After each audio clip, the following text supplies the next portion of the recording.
Thank you for joining us at Smart City Expo. I'm thrilled to introduce Greg Demchak, VP of Emerging Technologies at Bentley Technologies. Hello. Hello, Esther. How are you? Thank you for joining us today. No problem. Bentley Systems has been instrumental in developing digital twins for urban infrastructure. How do you see the iTwin platform transforming the way cities operate?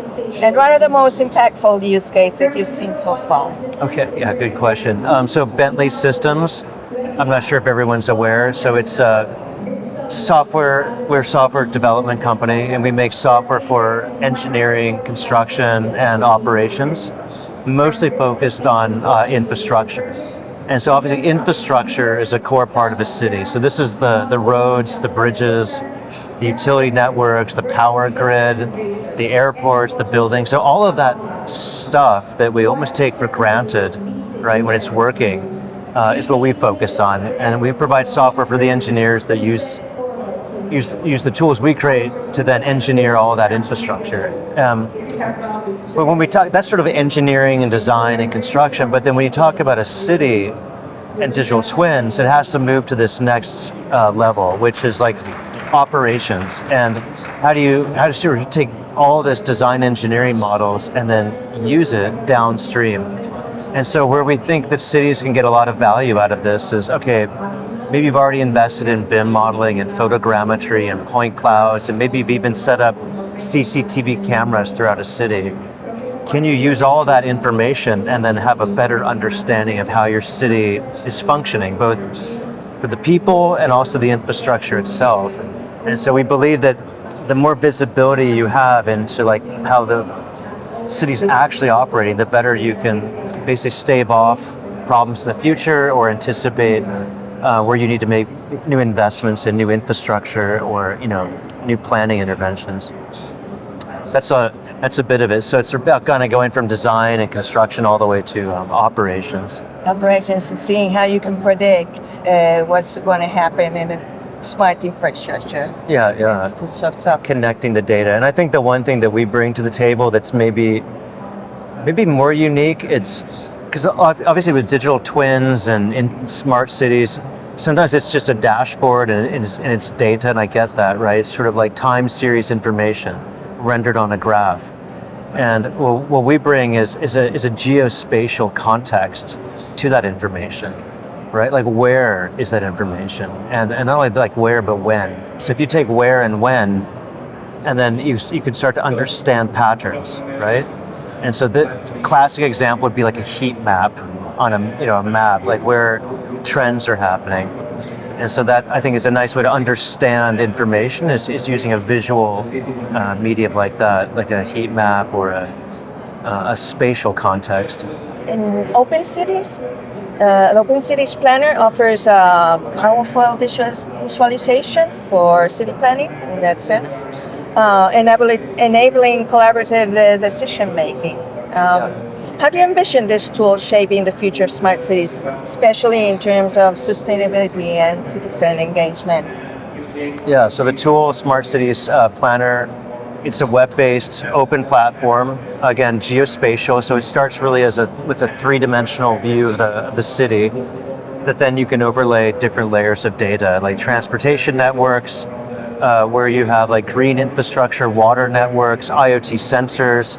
And so all of that can help you understand sort of the current conditions, but then you can also bring in like prediction analytics and run that onto the map as well. Again, these kind of heat map renderings.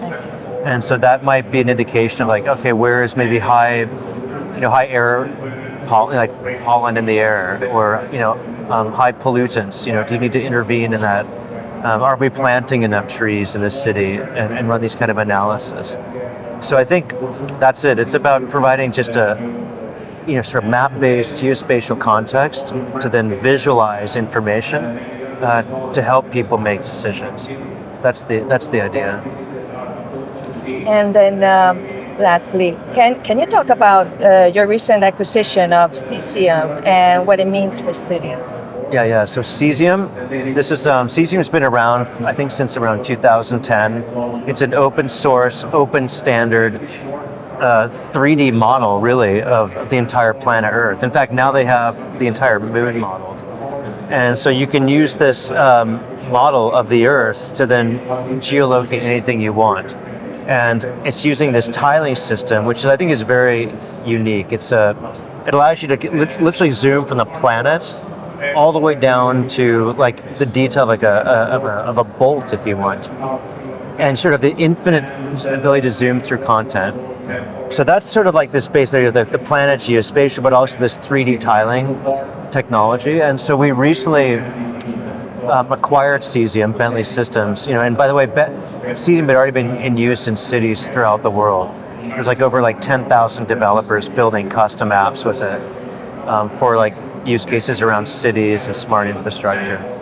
And so we've now partnered with them to kind of like lean into and embrace this idea of like of really facilitating and leading into like an open source, open standard, an interoperable platform that cities can take advantage of, citizens could take advantage of, developers could do it. I mean, you could basically get a team of people together over a weekend with a hackathon and basically invent new solutions and like bring those to market or put them into use like almost immediately. So we think that innovation happens when you have an open-ended platform that allows people to innovate at scale, at pace, and not kind of like wait for like a software vendor to come up with the final solution.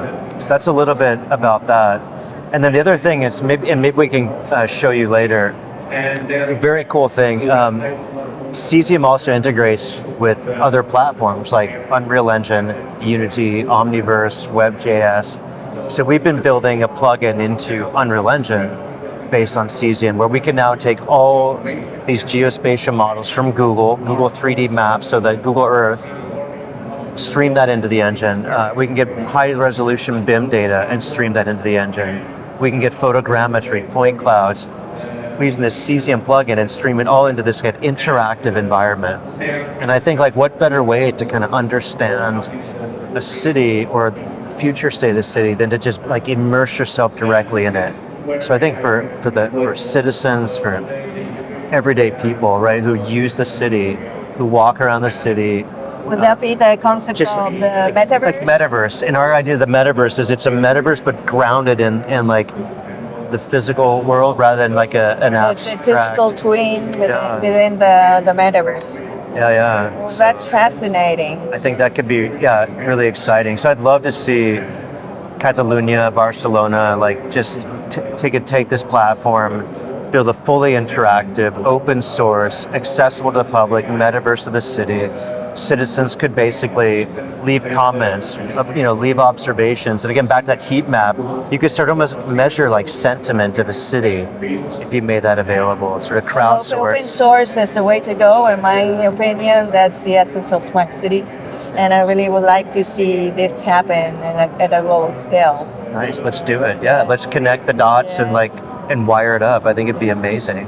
Well, thank you very much, Greg. It's been wonderful to hear about Bentley. Cool, thanks, Esther. So, yes. All right, good, yeah.